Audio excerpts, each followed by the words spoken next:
Assalamualaikum students, how are you? Hope you will be fine. I'm also fine. So let's start our lecture today. This is class B9. Our subject is chemistry. We are studying chapter number 2, structure of atom, and today our topic is results of experiment. तो हम first of all जो previous lecture है उसकी थोड़ी summary को recall करते हैं कि जो प्रीवियस लेक्चर्स ने रदरफोर्ड ने एक एक्सपेरिमेंट किया था जिसमें उसने गोल्ड की फॉइल के ऊपर अल्फ़ा पार्टिकल्स की बम्बार्डमेंट की थी। तो उसके जो रिज़ल्ट्स हैं वो हम आज के लेक्चर में स्टडी करेंगे। तो उसके नतीजे में क्या हुआ था। So let's start. Since most of the particles passed through the foil undeflected, जो ज़्यादातर पार्टिकल्स फॉइल में से डिफ्लेक्ट हुए बगैर ही गुजर गए। देयरफॉर इसीलिए जो ज़्यादातर वॉल्यूम है occupied by the atom is empty.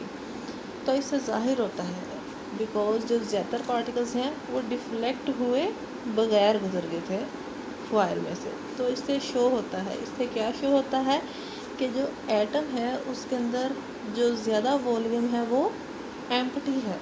इससे क्या चीज़ शो होती है, अब अगर उसमें से सीधे से ही वो पार्टिकल गुजर गए हैं, डिफ्लेक्ट नहीं हुए, मीन्स दैट कि उनको आगे कोई रुकावट फेस नहीं करना पड़े। तो इसका यही मतलब है कि जो ज़्यादातर स्पेस है उसके अंदर वो एटम के एम्प्टी है। Next is the deflection of a few particle proved, जो चंद एक पार्टिकल्स यानी कि वो फॉइल में से चंद एक पार्टिकल्स जो कि डिफ्लेक्ट हुए, उनकी क्या वजह थी कि there is a centre of positive charges in an atom, कि जो एटम का सेंटर है वो उसके ऊपर पॉजिटिव चार्ज है। यानी कि चंद एक पार्टिकल जो कि डिफ्लेक्ट हुए थे, ज़्यादातर पार्टिकल्स तो डिफ्लेक्ट हुए बगैर ही फॉइल में से सीधे गुजर गए, लेकिन चंद एक पार्टिकल जो डिफ्लेक्ट हुए थे उन्होंने क्या प्रूव किया कि जो एटम का सेंटर है उसके ऊपर पॉजिटिव चार्ज है और उसको क्या कहते हैं, उसको एटम का न्यूक्लियस कहते हैं। तो न्यूक्लियस के ऊपर कौन सा चार्ज होगा, पॉजिटिव चार्ज। नेक्स्ट है the complete rebounds of a few particle, जो चंद एक पार्टिकल्स हैं, सिर्फ चंद एक पार्टिकल्स टकरा के वापस आए। तो इससे क्या शो होता है कि जो न्यूक्लियस है ये बहुत ही डेंस और हार्ड है। इससे क्या शो होता है कि जो न्यूक्लियस है वो बहुत डेंस और हार्ड है। नेक्स्ट रिजल्ट देखते हैं। Since a few particles were deflected, अब चूँकि सिर्फ चंद एक पार्टिकल्स डिफ्लेक्ट हुए थे, तो इससे क्या शो होता है कि जो न्यूक्लियस का साइज़ है वो भी बहुत छोटा है, as compared to total volume of an atom, कि एटम के टोटल साइज़ के मुकाबले में जो एटम का न्यूक्लियस है उसका साइज़ भी बहुत छोटा होता है। क्योंकि अगर न्यूक्लियस का साइज़ बड़ा होता तो उसमें ज़्यादा पार्टिकल टकरा के वापस आते, लेकिन सिर्फ चंद एक पार्टिकल्स की डिफ्लेक्शन हुई थी। तो इससे शो होता है कि जो न्यूक्लियस का भी साइज़ है वो एटम के टोटल साइज़ के मुकाबले में बहुत छोटा है।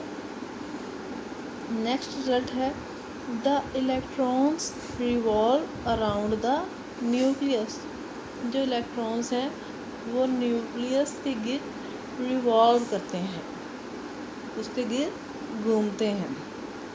कुछ चीज़ें होती हैं वो अपनी एक्सिस के गिर्द घूमती हैं, उसको हम कहते हैं स्पिनिंग। कुछ चीज़ें होती हैं जो किसी दूसरे ऑब्जेक्ट के गिर्द घूमती हैं, उनको कहते हैं रिवॉल्विंग। तो जो इलेक्ट्रॉन्स हैं वो न्यूक्लियस के गिर्द रिवॉल्व करते हैं। An atom as a whole is neutral, जो एटम है ओवरऑल क्या है, न्यूट्रल है, यानी कि इस पर कोई चार्ज नहीं होता। देयरफॉर इसीलिए the number of electron in an atom is equal to number of proton, जो एटम है वो न्यूट्रल है, इस पर कोई चार्ज नहीं होता, इसलिए इसमें इलेक्ट्रॉन्स और प्रोटॉन्स का नंबर इक्वल होता है। इलेक्ट्रॉन्स के ऊपर नेगेटिव चार्ज होता है और प्रोटॉन्स के ऊपर पॉजिटिव चार्ज होता है। अब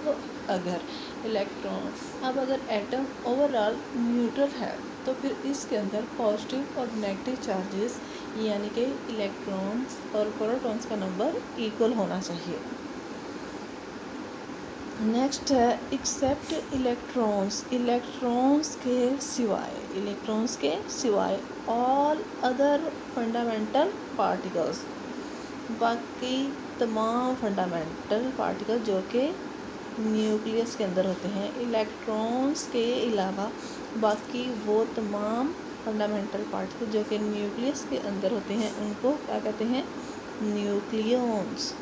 उनको क्या कहते हैं? न्यूक्लियॉन्स। तो शॉर्ट क्वेश्चन में आपसे पूछा जा सकता है व्हाट आर न्यूक्लियॉन्स। तो आपने ये बताना है कि इलेक्ट्रॉन्स के अलावा बाकी तमाम फंडामेंटल पार्टिकल्स जो कि न्यूक्लियस के अंदर होते हैं उनको क्या कहते हैं?